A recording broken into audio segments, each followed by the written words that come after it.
Sit up there with the kids.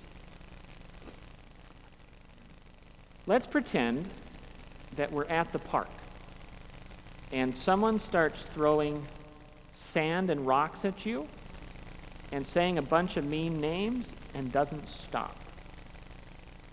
What do you think about that? What do you feel like doing if someone was doing that to you?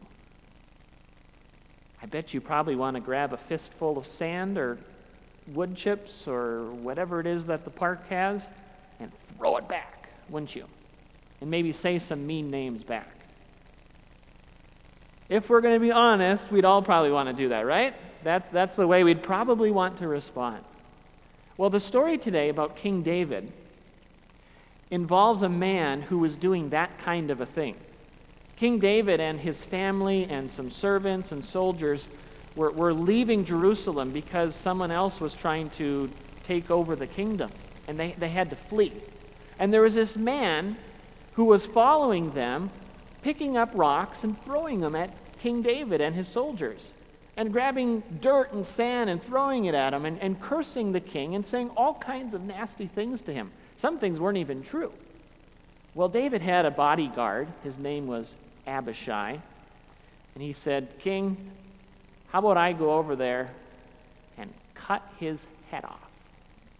Whoa, huh?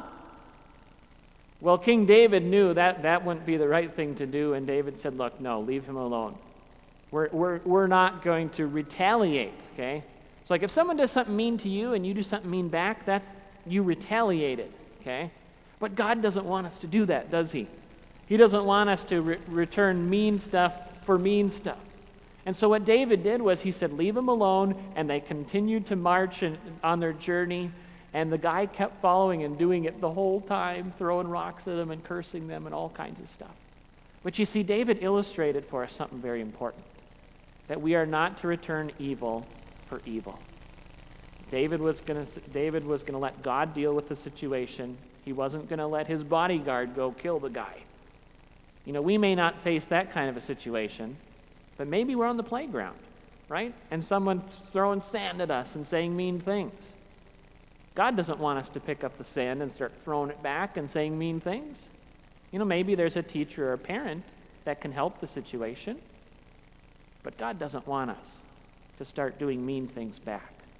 And so David illustrates for us a very important lesson about how to deal with people who are being really mean and offensive. Instead of retaliating, we can show kindness and not return evil for evil.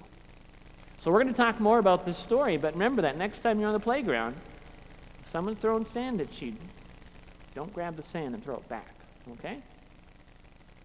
Sounds good. Thanks for coming up. You can